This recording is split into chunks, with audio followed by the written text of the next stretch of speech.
Twinkle, sparkle. दूसरे में आप लिखेंगे beam, BEAM, beam, BEAM, beam. दूसरे में लिखेंगे ब्लिंक, लिख लें, ब्लिंक का मतलब भी टिमटिमाना होता है, ब्लिंक लिख लें। तीसरे में आप फ्लैश लिख लें, फ्लैश।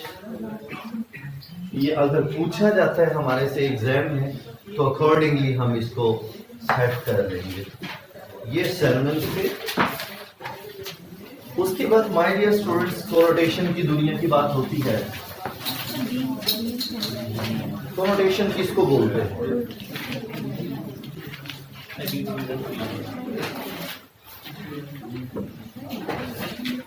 कोनोटेशन लफ्ज कोनोट से निकला है जी। कोनोट का मतलब क्या होता है, कौन बताएगा?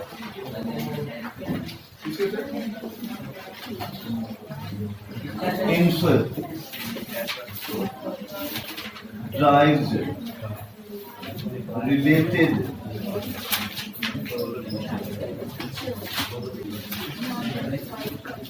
एसोसिएटेड। डियर स्टूडेंट्स, अगर मीनिंग्स की बात करें, कोई भी वर्ड मैं बोलता हूं उसके दो तरह के मीनिंग्स होते हैं।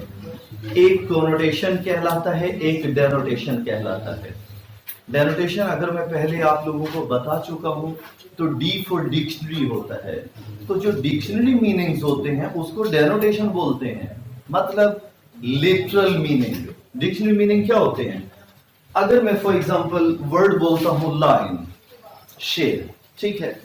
अब इसका मतलब अगर डिक्शनरी में जाकर चेक करूंगा तो an animal that looks fierce, ठीक है, फेयरफुल, जो भी आप कह लें, खौफनाक नजर आता है, 4 टांगे हैं, इस तरह से इतना बड़ा सर है, जंगल में रहता है, जंगल का बादशाह कहलाता है, फला फला फला, ठीक है। ये डेनोटेटिव मीनिंग्स है, मतलब डिक्शनरी के मीनिंग्स है, लिटरल मीनिंग्स है, लफ्जी मतलब है। अगर मैं कोनोटेशन की बात करता हूं तो ये डिराइव्ड मीनिंग्स होते हैं, रिलेटेड मीनिंग्स होते हैं। मिसाल के तौर पर कल हमने बात की कि Ali was a line in the fight. अब इसका मतलब जो हमने लाइन बोला है क्या वो लिटरल मीनिंग के तौर पर था? नहीं, बल्कि रिलेटेड मीनिंग थे। लाइन इज इक्वल टू हमारे कॉन्टेक्स्ट में क्या है? बहादुर को बोलते हैं, दिलेर को बोलते हैं। अगर मैं अली वाज लाइक अ गोट, अगर ये बोल देता तो ये मीनिंग यकसर तब्दील हो जाते। इसका मकसद ये ना होता कि बकरी आई मीन उसके जो खदोखाल होते हैं, जो उसका स्ट्रक्चर है वो बताया जाता, वो डेनोटेटिव मीनिंग्स में बताया जाता है। रिलेटेड या एसोसिएटेड मीनिंग्स क्या कहते हैं? उनके फीचर्स या एट्रीब्यूट्स से रिलेटेड क्या चीजें हैं। समझ आ रही है? तो कोनोटेशन की जब बात करता हूं तो इससे मतलब होता है कि इससे रिलेटेड मीनिंग। मिसाल के तौर पर मेरे दोस्त के आने की खुशी पर मैंने उस पर फूल बरसाए, ठीक है।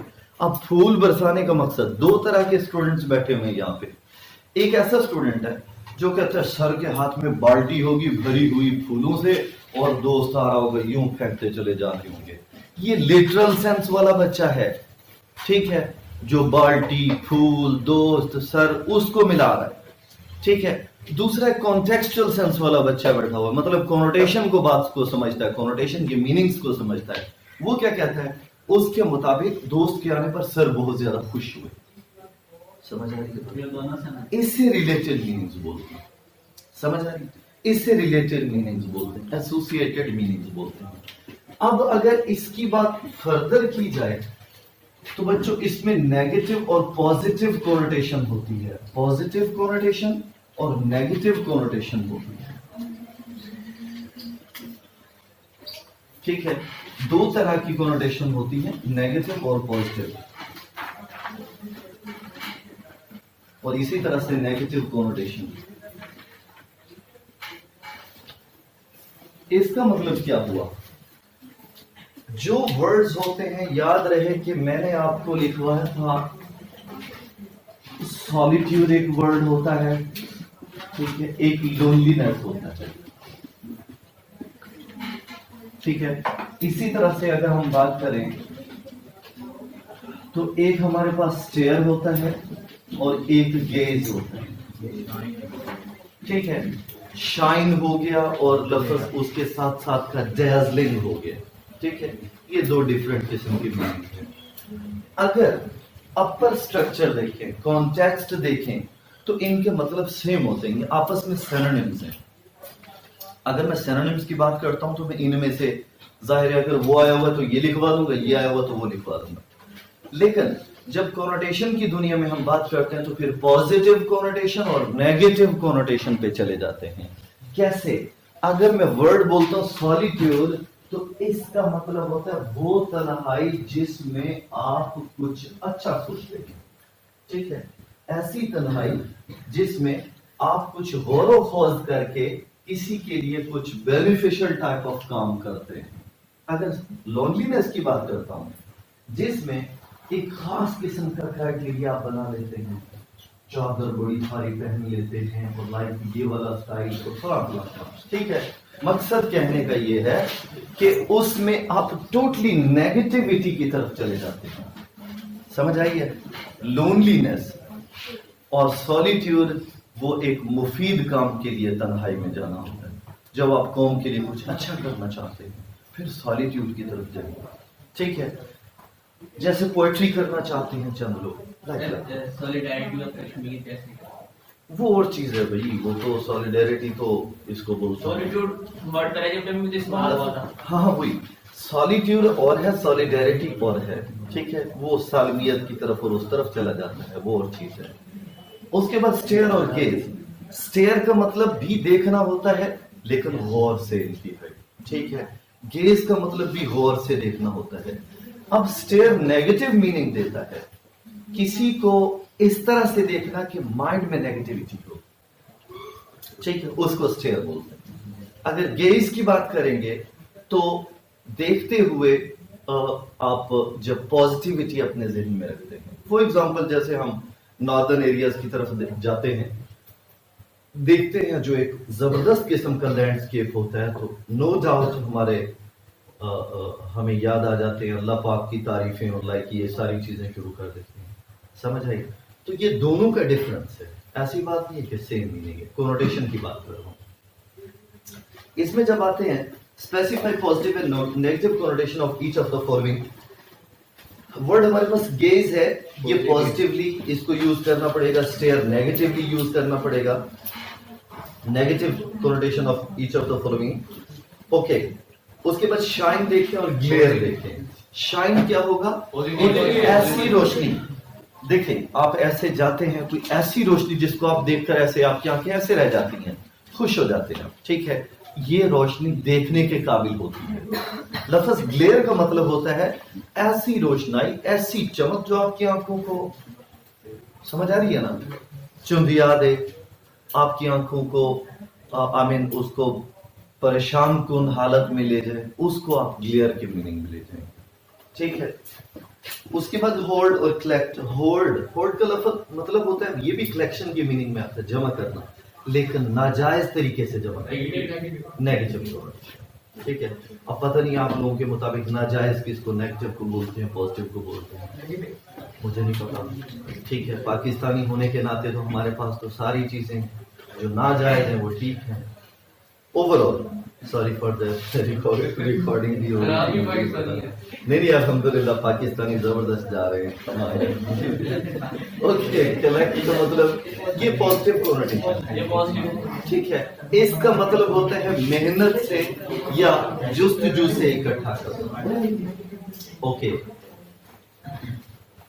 उसके बाद sentences of your own, ये सी वाले जो दिए, use the following words, okay. Collective noun, जी कलेक्टिव नाउन के बारे में कौन बता रहे हैं? कलेक्टिव नाउन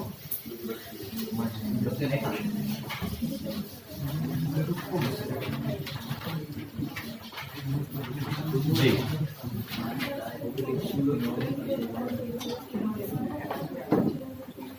कलेक्टिव नाउन, जी जनाब। अगर की पॉइंट्स की बात करें तो नंबर 1 सर एक वर्ड, सर अगर एक शो करता है तो singularly use,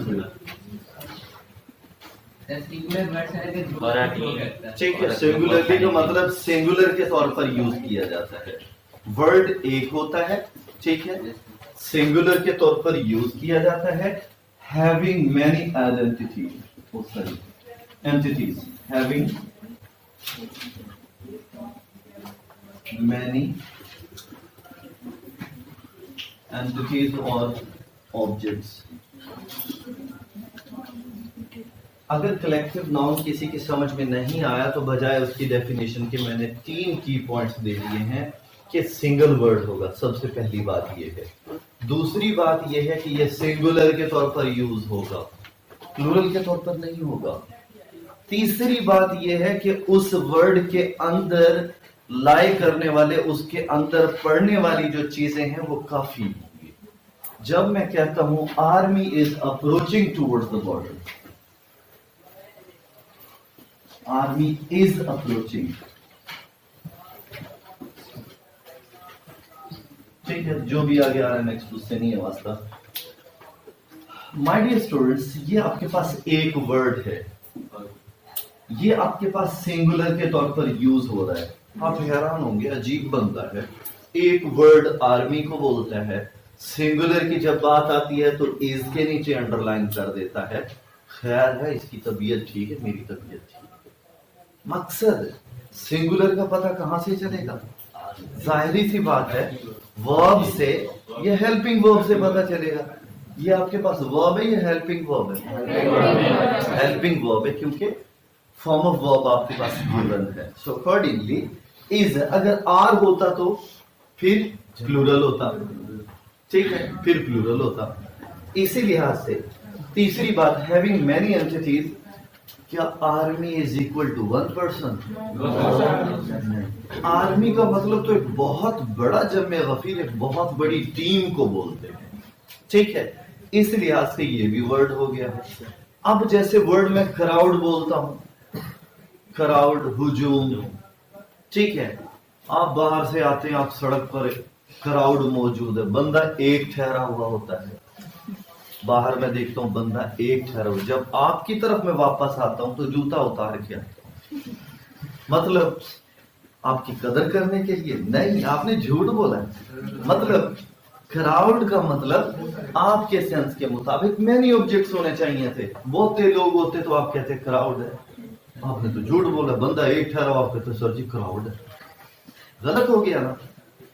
crowd was dispersed, crowd वर नहीं होगा, crowd was dispersed by the police, understand? तो ये सारी चीजें कर करा के कलेक्टिव नाउन की तरफ हमें लेके जा रही होती हैं जी। A singular noun such as committee or team that refers to a group of people, animals or things is called collective noun. Crowd in this poem refers to a collection or large number of daffodils. Which collective nouns means? Ji, a collection of ships, ships not sheep. याद रहे कि भेड़, animal, sheep जो होती है उसकी जमा भी शीप ही होती है। नई नस्ल थोड़ी सी जदीद होती जा रही है, वो नहीं मानते हो तो नहीं, शीप शीप सी होती है, लाइक नहीं, ठीक है। इंग्लिश के मुताबिक शीप का प्लूरल भी शीप ही होता है, बट उस तरफ की तो बात ही नहीं हो रही। ये तो शिप्स के बारे में बात कर रहे हैं, बहरी जहाजों के बारे में। तो अगर कलेक्शन ऑफ शिप्स होता है तो डियर स्टूडेंट्स उसे फ्लीट बोलते हैं, फ्लीट, ठीक है। Collection of ships, collection of singers, singers chorus भी बोलते हैं, कोयरस भी बोलते हैं, कोरस भी बोलते हैं और कोयर भी बोलते हैं जी। मैं वजाहत करता चलूं कि बच्चे की तरफ से आया कि क्या बैंड कह सकते हैं, नहीं कह सकते। डियर स्टूडेंट्स, बैंड जो होता है वो म्यूजिशियंस का ग्रुप होता है। ये किसका? सिंगर्स का है। वो साज वाले होते हैं, मिसाल के तौर पर ये गिटार वाला है, ये जनाबे वाला ढोल वाला है, आप जनाबे वाला बांसुरी वाले हो गए, वो फला वाला हो गया, वो फला, पता नहीं, एक पूरा जत्था बैठा हुआ होता है बैंड वाला, ठीक है। तो बुलाना तो एक गुलकार को पड़ता है, पीछे 20 बंदे और होते हैं, तो वलीमे में और ज्यादा खाना उन पर लगाना पड़ता है। मकसद कहने का वो बैंड होता है, म्यूजिशियंस होते हैं, ये सिंगर्स है। कोरस भी कह सकते हैं, कोयर भी बोलते हैं। ये लफ्ज कोयर है, ये कोरस है। कलेक्शन ऑफ कैटल, हर्ड, ठीक है। कलेक्शन ऑफ कैटल, ये कैटल्स नहीं होता, कैटल जमा भी कैटल ही होता है, इसका मतलब मवेशी, ठीक है। मवेशियों की जो कलेक्शन होगी उसको हर्ड बोलते हैं। कैसे भाई, बकरियों का एक रेवड़ जा रहा है तो हर्ड ऑफ गॉड, ठीक है, ये हर्ड होता है। A collection of soldiers, regiment बोलते हैं आपकी मर्जी है, आर्मी बोलते हैं आपकी मर्जी। कुछ बच्चे बटालियंस बोलते हैं, वो थोड़ा छोटी चीज हो जाती है। तो अगर सोल्जर्स की बात करता है तो रेजिमेंट बोल दें या आर्मी बोल दें, ठीक है। तो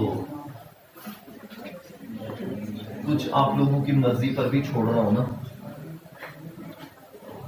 ठीक है। ये दोनों चीजें हो सकती हैं। अब्दुल वहाब की चेयर पीछे ना करवा दी जाए। Preposition of place in the poem. Okay. Use the following preposition in sentences of your. Behind, beside, next to, under, over, along, across. Dear student, ये सारे के सारे जो prepositions given हैं, ये places से related हैं, ठीक है। अब behind the classroom अगर बोलते हैं कि Ali is standing behind the classroom, इसका मतलब उसकी position क्या है, क्लासरूम के पीछे है। On the roof, अब ये ऊपर है। In front of the classroom, सामने है, ठीक है। ये प्रपोजिशंस होते क्या है बेसिकली? प्रपोजिशंस आपकी जो ऑब्जेक्ट है यानी सब्जेक्ट जो हो गया, उसकी पोजीशन को क्लियर करने के लिए और पता चलाने के लिए कि कहां पर मौजूद है, ठीक है। ये डिफरेंट किस्म के होते हैं, टाइम रिलेटेड भी होते हैं, ये बात नहीं है जी। बिहाइंड, बिसाइड, बिसाइड का मतलब नेक्स्ट टू, बात एक ही है। बिसाइड का मतलब अगला, नेक्स्ट वाला, ठीक है। तो नेक्स्ट टू भी सेम ही है। Under, over, along.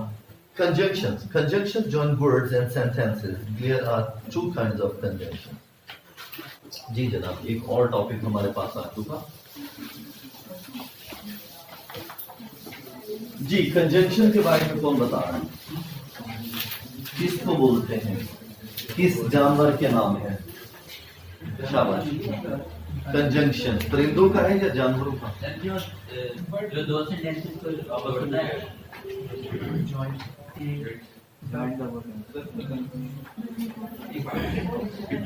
अगर मैं आपसे बोलूं कि पार्ट्स ऑफ स्पीच में नंबर आप पे डिपेंड करता है, मैं ये तो नहीं कहता पहला नाउन होना चाहिए, लेकिन होना चाहिए नाउन। आखिर में जब आप जाते हैं तो 7 नंबर पे कंजंक्शन से वास्ता पड़ता है। कंजंक्शन किसी भी सेंटेंस के अंदर, या जरूरी नहीं है कि सेंटेंस को जोड़े, वर्ड्स को भी जोड़ सकता है आपस में, ठीक है। लफ्ज कंजंक्ट करना, कंजंक्ट करना का मतलब कंजाइन करना से निकला है। कंजाइन का मतलब क्या होता है? मैं कर निकाल देता हूं, ज्वाइन हो जाएगा, ठीक है। मिलाने वाला, रिलेट करने वाला, मिलाने वाला। सो अकॉर्डिंगली कंजंक्शन आपके पास वो वर्ड्स होते हैं जो वर्ड्स को या सेंटेंसेस को मिलाने के लिए इस्तेमाल किए जाते हैं। अब इसमें अगर मैं बात करूं तो कोऑर्डिनेटिंग कंजंक्शन और सबऑर्डिनेटिंग कंजंक्शन होते हैं जी। 2 टाइप्स हैं इसकी, कोऑर्डिनेटिंग कंजंक्शन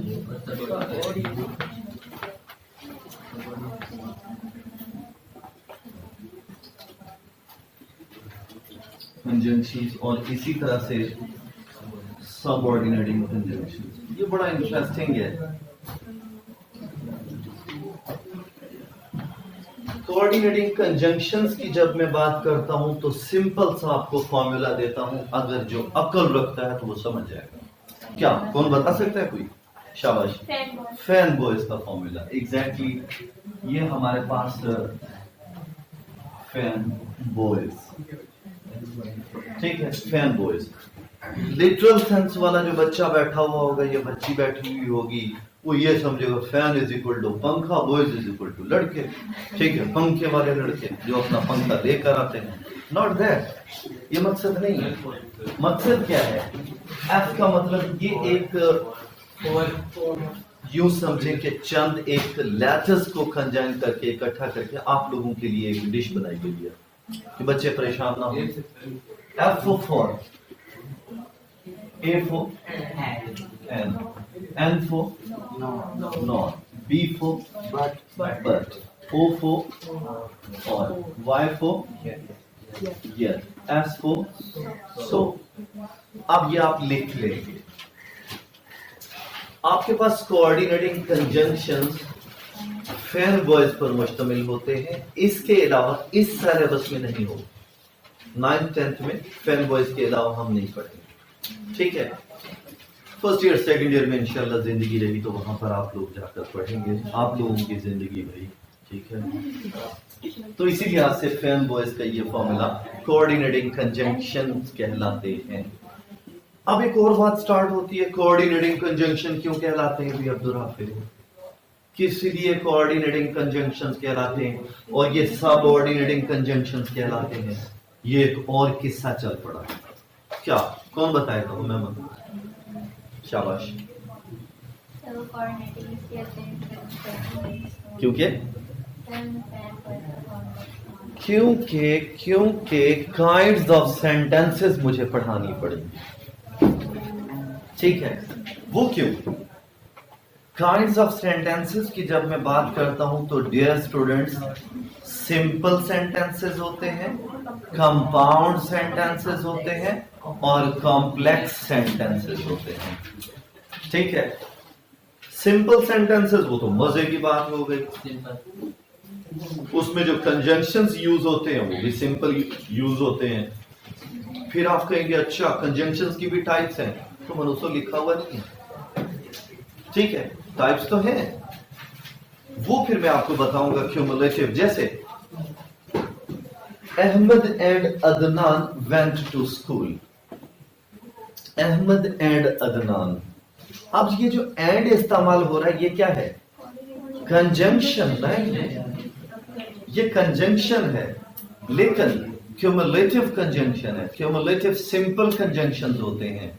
क्यूमुलेटिव अक्युमुलेशन से रिलेटेड होता है. अक्युमुलेट करना किसी चीज को जमा करना, इकट्ठा करना, तो क्यूमुलेटिव कंजंक्शन है. इसी तरह से एडवर्सेटिव कंजंक्शन होते हैं, इलेटिव होते हैं. वो एक और चीज में हम निकल जाएंगे.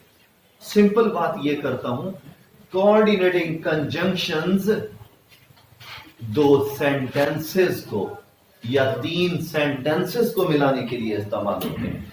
आप कहते हैं सर वर्ड्स को नहीं मिला सकते. नहीं.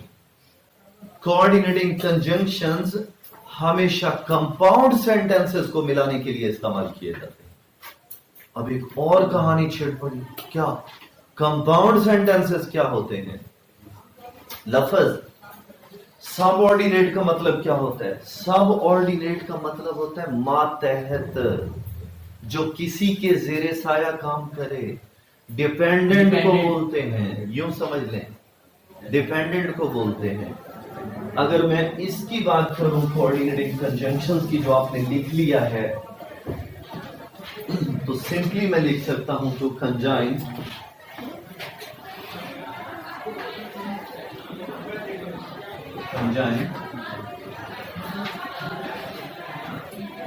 Compound sentences.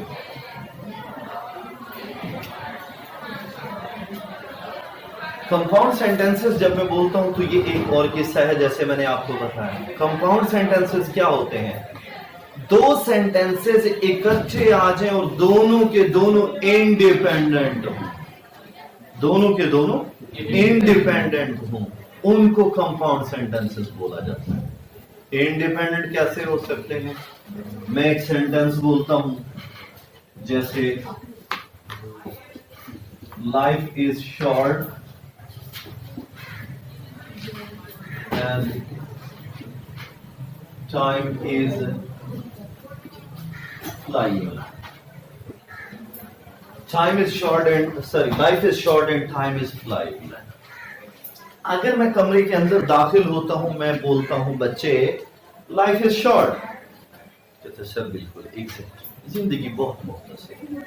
क्या ये बात मेरी पूरी समझ नहीं आई आप लोगों को? क्या इस बात को करने के लिए मुझे किसी और बात की जरूरत है?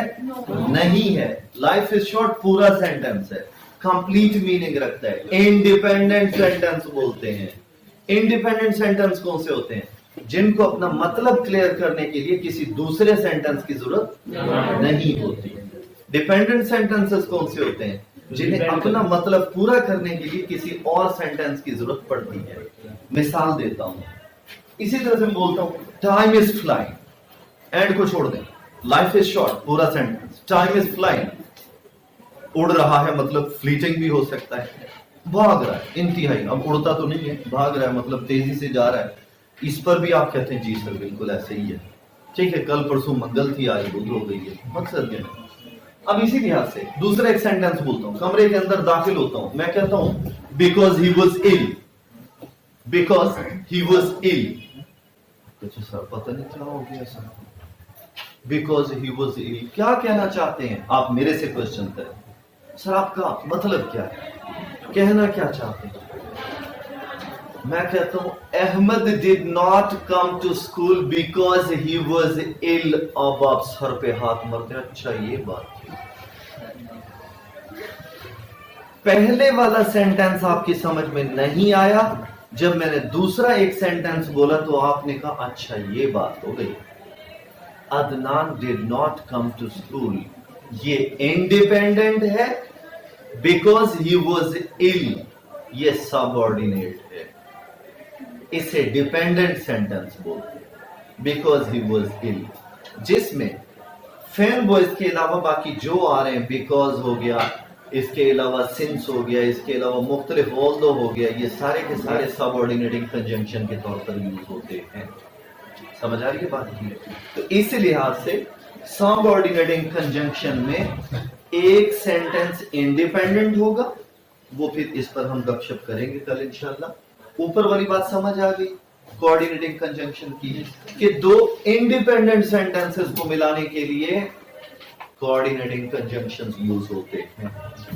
जो भी आप कर लें, बट का इस्तेमाल करते हैं, he give me a cell phone but I refuse to take, ठीक है।